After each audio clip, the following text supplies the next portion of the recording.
Welcome back, everybody. Pretty exciting today. My favorite Nike Dunk, my favorite colorway. It's the Iowa Goldenrod, whatever you like to call it. Black and yellow, white midsole. It's a really cool shoe. We'll start off looking at the retro. The retro is really nice. People are complaining, saying, "Oh, not even complaining. They're just asking if the leather was plasticky." It's nice. It's plush. Definitely a good quality. Got a lot of cushioning up around, around the ankle. It's a nice shoe. I have no complaints about it. We're going to dip into the comparison pretty soon here with the OG from 1985. Here's the original. So you can see, maybe get inside here. There's the tags. It's going to beat up a size 11. These are both size 11. So there's your original. The swoosh is a little more like that plasticky vinyl, and all the like Jordan retros and Nike Dunks, it's leather, so let's get that sheen to it on the OG. So first and foremost, just want to say that they did a great job on these. It's definitely not like the original, but they are still good. If you look at the midsole height, we'll back these two up together.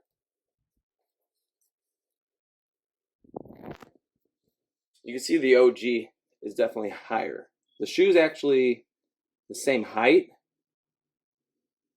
where it's cut, the leather and upper, but it's actually in the midsole. It's just thicker on the OG. You got like larger spacing here too on the midsole, or on the when it goes to the outsole. So you can see here. So you have like more of a gap, and you see this like in the SBs even. And I don't know, the Dunks that they molded for this year 2020, they're a little more shell, a little more flat, you could say even. They do look good though. But here's like my point too. You can see at the heel, like the upper, it's definitely the same height. It's just the midsole makes the difference. It's so thick on the OG, and you can see it's just spaced out. And here's the. Let's do this one next. The outsole's here. Let's see. Pretty comparable when you're looking at the Nike.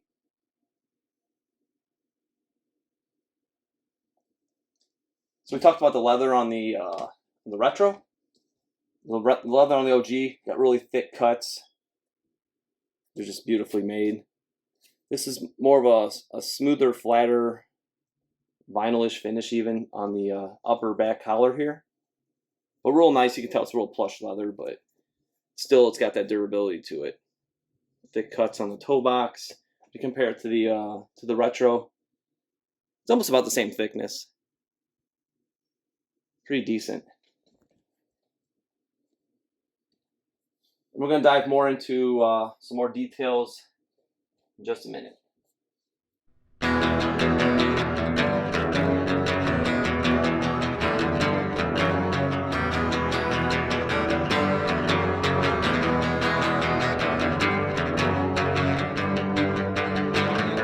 We're going to look in a little more detail into comparison between the 1985 version and the 2020. So I was saying midsole, you can see it's definitely thicker on the OG, and the retro, it's a little thinner all the way across, even from the toe box. The stars on the original, they're more pronounced. You can see on the side here, and everything kind of molded, being thicker, coming higher up. And here they're really, really subtle, not very noticeable. So that traction is just going to kind of wear off quickly once you do decide to wear them. Compared to these are used, but they're in really good shape still. So when you're looking at the toe box as well, say we raise this up even towards the level, you get to see how much higher the retro, the toe box is. It's got kind of a bump to it compared to the sleek, that OG Nike Jordan aerodynamic toe box that I always talk about in pretty much every video when comparing to a retro. Minus the Air Max 90 infrareds. Those are on money. I can't talk about those enough this year. Probably my favorite retro of 2020. Those are absolutely amazing. For Nikes, definitely.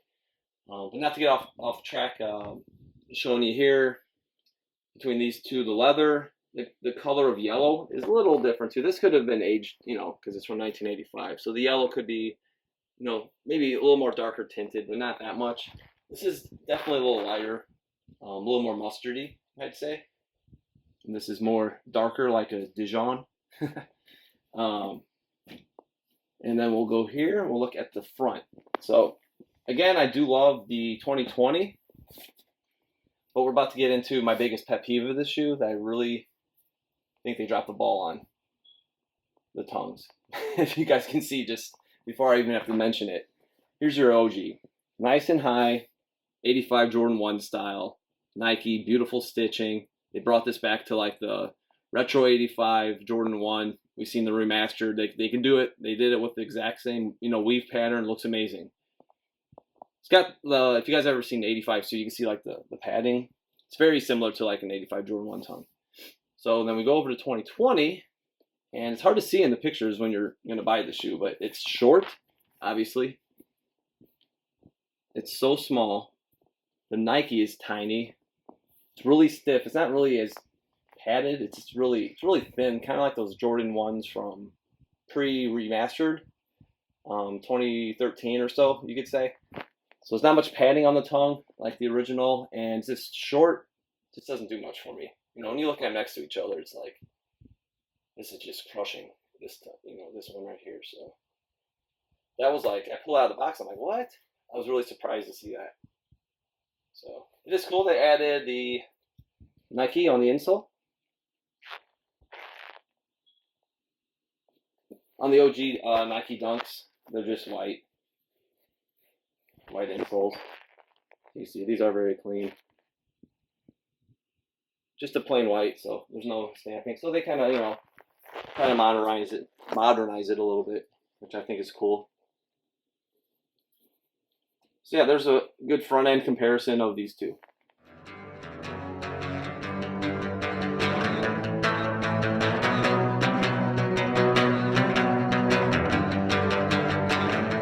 So here's another angle. You guys can see the swoosh here, more vinyl, plasticky, OG style, compared to on the 2020, it's leather.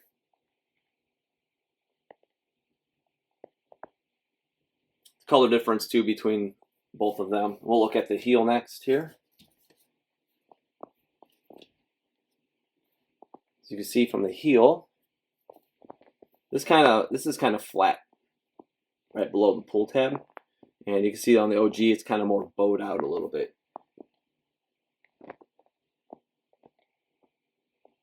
It definitely gives it a more definition of a look.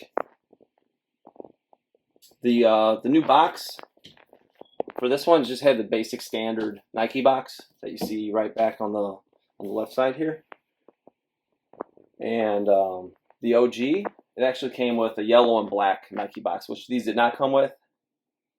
My guy Ryan at Scott Renus, he has an amazing pair dead stock with the box.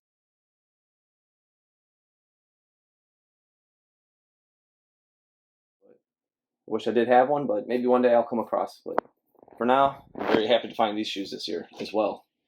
Got outbid a few years ago on eBay for double what I paid for these, so I'm A-okay with it. It was well worth the wait. And that's about it for today, guys. This has been the OG